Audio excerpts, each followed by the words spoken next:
জাকের পার্টির মাননীয় উপস্থিতিকে তাদের বক্তব্য প্রদানের জন্য বলবো, একটু অনুগ্রহ করে আপনারা আপনাদের নাম এবং রাজনৈতিক পরিচয়টা দিয়ে বলবেন। আমি তো সময়ের ব্যাপারে আগে একটু অনুরোধ করেছি এবং আমার মনে হয় যে আমরা সেটা সময়ের প্রতি আমরা সবাই শ্রদ্ধাশীল।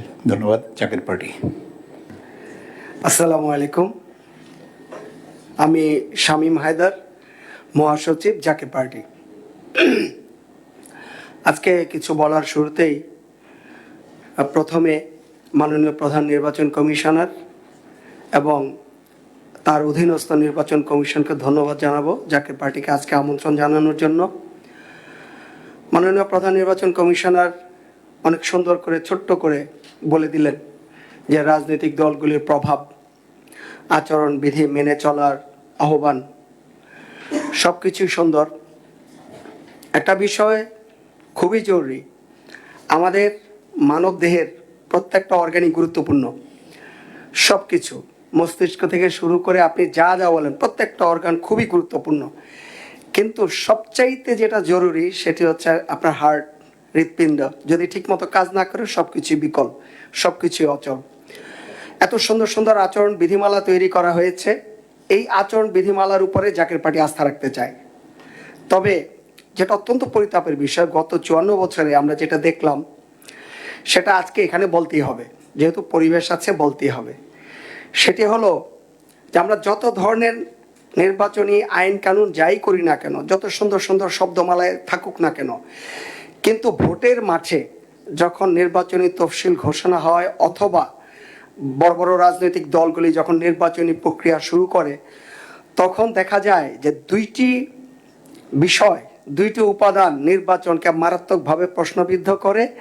এবং যখন নির্বাচনী তফসিল ঘোষণা হয় দেখা যায় 300 সংসদীয় আসনের অধিকাংশ আসনেই জনগণ বা ভোটার, সাধারণ নিরীহ জনসাধারণ তারা গেস করতে পারে যে নির্বাচনে কে পাশ করতে পারে, এবং তাদের পূর্ব অনুমানই সেটা সত্য বলে প্রমাণিত হয় নির্বাচনের পরে। অর্থাৎ আমি যদি সোজা করে বলি তাহলে যেটি করা উচিত, বিগত 54 বছরের ধারাবাহিকতা আমরা যেটা দেখছি সেটি হলো কালো টাকার দৌরাত্ম্য, কালো টাকার প্রভাব এবং পেশি শক্তির দৌরাত্ম্য। আমরা যত আইন কানুনি করি, আইনের প্রতি জাকের পার্টি শ্রদ্ধাশীল। মাননীয় প্রধান নির্বাচন কমিশনার এবং সম্মানিত কমিশনারদের প্রতি জাকের পার্টি শ্রদ্ধাশীল, আস্থাবান। কিন্তু যেটি কাজের কাজ করতে হবে সেটি হলো কালো টাকার প্রভাব এবং পেশি শক্তির দৌরাত্ম্য। কালো টাকার প্রভাব যদি থাকে, যাদের অবাধ কালো টাকা আছে, 10 কোটি 20 কোটি 300 কোটি টাকা যারা খরচ করতে পারবে, তাদের পক্ষে নির্বাচন চলে যাবে, নির্বাচন তাদের পক্ষে প্রভাবিত হবে। ভোটের আগে পরে তারাই ভোট কেনাবেচা করবেন এবং ভোট কেন্দ্র দখল, ভোট রাহাজানি, ছিনতাই, তারপরে পেশি শক্তির দৌরাত্ম্য, সমস্ত জায়গায় তারাই সমস্ত কিছু নিয়ন্ত্রণ করবেন। তাহলে এই যে নির্বাচন কমিশনের এই যে মূল্যবান সংলাপ, রাজনৈতিক দলগুলিকে ডেকে এনে তাদের মতামত নেওয়া, সব কিছু কিন্তু একটা জায়গায় সমস্ত কিছু ফেল করবে, সব কিছু ব্যর্থ হয়ে যাবে। যদি না নির্বাচন কমিশন কালো টাকার প্রভাব বন্ধ না করে, পেশি শক্তি দৌরাত্ম্য বন্ধ না করে, তাহলে এই নির্বাচন সেই আগের মতোই হবে। এবং বলতে খারাপ শোনালেও, যদিও কথাটা সত্যি, অপ্রিয় হলেও বলতে হবে যে সেটা তামাশার নির্বাচন হবে। যদি কালো টাকার প্রভাব এবং পেশি শক্তির দৌরাত্ম্য বন্ধ করা না যায়, নির্মূল করা না যায়, তাহলে সেই নির্বাচন তামাশার নির্বাচন হবে। সেই নির্বাচনে জনগণের প্রকৃত রায়ের প্রতিফলন হবে না।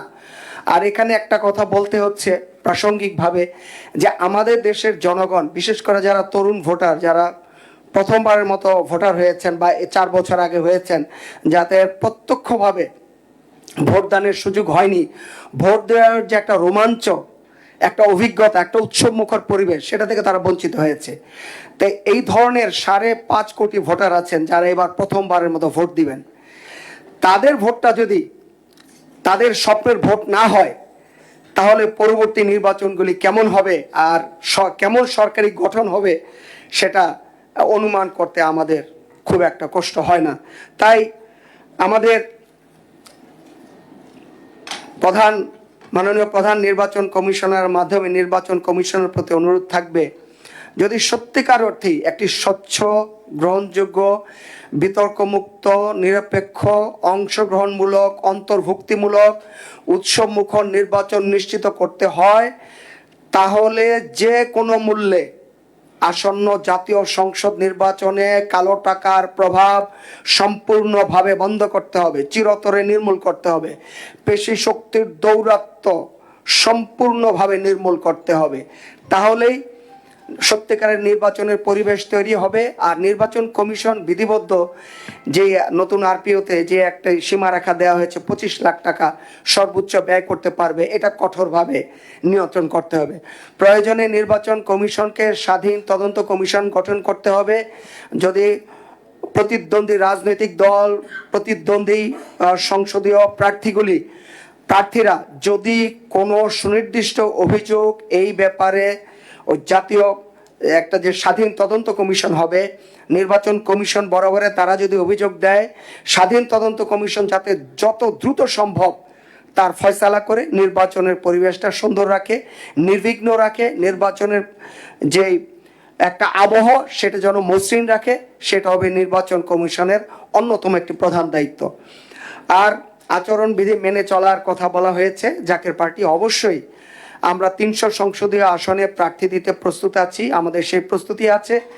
নির্বাচন কমিশন, মাননীয় প্রধান নির্বাচন কমিশনার যে আহ্বান জানালেন, অবশ্যই আমাদের 1991 সাল থেকে এ পর্যন্ত এমন ধরনের কোনো রেকর্ড নাই যে জাকের পার্টি নির্বাচনে কালো টাকার ব্যবহার করেছে, পেশি শক্তির দৌরাত্ম্য প্রদর্শন করেছে, আমাদের প্রার্থীরা আচরণবিধি লঙ্ঘন করেছেন, টেন্ডারবাজি, চাঁদাবাজি, ছিনতাই, ভোট রিগিং কোনো কিছুর সাথে জাকের পার্টি জড়িত না, এবারও হবে না, ভবিষ্যতেও হবে না। তাই আমি নির্বাচন কমিশনকে আশ্বস্ত করব, আমাদের জাকের পার্টির প্রার্থীরা অবশ্যই আচরণবিধি মেনে চলবে। আর তৃণমূলের কথা বলা হয়েছে, প্রধান নির্বাচন কমিশনার সাহেব বললেন যে রাজনৈতিক দলগুলোর অনেক প্রভাব, তারাই পারে মাঠে ভোটারদেরকে শান্ত রাখতে, তারাই পারে ভোটারদেরকে ইতিবাচক মনোভাবের দিকে উদ্বুদ্ধ হতে। তো সেই ক্ষেত্রে নির্বাচন কমিশনেরও কিন্তু একটা সমান দায়িত্ব আছে এবং এই দায়িত্বটা সবচেয়ে গুরুত্বপূর্ণ। আমি আবারও জাকের পার্টির পক্ষ থেকে পুনর্ব্যক্ত করব যে নির্বাচনের পূর্বে যে খেলাগুলি হয়, বস্তা বস্তা কারি কারি টাকা নিয়ে প্রতিদ্বন্দ্বী দলের প্রার্থীগুলোর নামে যাদের কালো টাকা আছে, তারা ভোটারদেরকে নানাভাবে প্রভাবিত করেন। মসজিদে তারা চাঁদা দেন, কল্যাণমূলক ফান্ডে তারা চাঁদা দেন, ওই রাস্তা নির্মাণ করে দেন, ওই ক্লাব করে দিবেন, ওই সামাজিক কর্মকাণ্ড করে দিবেন, ওই সংস্কৃতিমূলক কর্মকাণ্ড ওটা করে দিলেন, কার মেয়ের বিয়ে হয়নি সেখানে টাকা দিলেন। সেটা নির্বাচনের আগে কেন? 2 বছর আগে হতে পারতো, 1 বছর আগে হতে পারতো। এই জিনিসগুলো আমরা দেখি। এইটা নির্বাচন কমিশনকে কঠোরভাবে তদারকি করতে হবে, কঠোরভাবে বন্ধ করতে হবে, এই ব্যাপারে জিরো টলারেন্স দেখাতে হবে। তাহলেই তৃণমূলে নির্বাচনী দলগুলি, প্রতিদ্বন্দ্বী প্রার্থীগুলির সমান সুযোগ তৈরি হবে। আরেকটা কথা এখন একেবারেই আমি বলবো যে একেবারে পচে গেছে কথাটা, সেটা হচ্ছে লেভেল প্লেইং ফিল্ড তৈরি করা। এই কথাটার এত ব্যবহার হয়েছে যে সেটা অপব্যবহার হয়ে গেছে। তো সেজন্য বলবো যে সমান সুযোগ আপনারা তৈরি করে দিবেন। এক্ষেত্রে আমি জোরান মামদানির উদাহরণটা দিব। তিনি যখন 1 বছর আগে রাস্তায় দাঁড়ালেন, সকলকে বলছেন স্যার ম্যাম আমাকে 1 মিনিট সময় দিবেন, কেউ তাকে পাত্তা দেয়নি। কিন্তু তার অনমনীয় দৃঢ়তা, জেদ, তীব্র ইচ্ছা শক্তির কারণে ফলে নিউ ইয়র্কবাসী কিন্তু তার দিকে ঘুরে গেল। তারপরে তার পক্ষে 1 লাখ ভলান্টিয়ার তৈরি হয়ে গেল।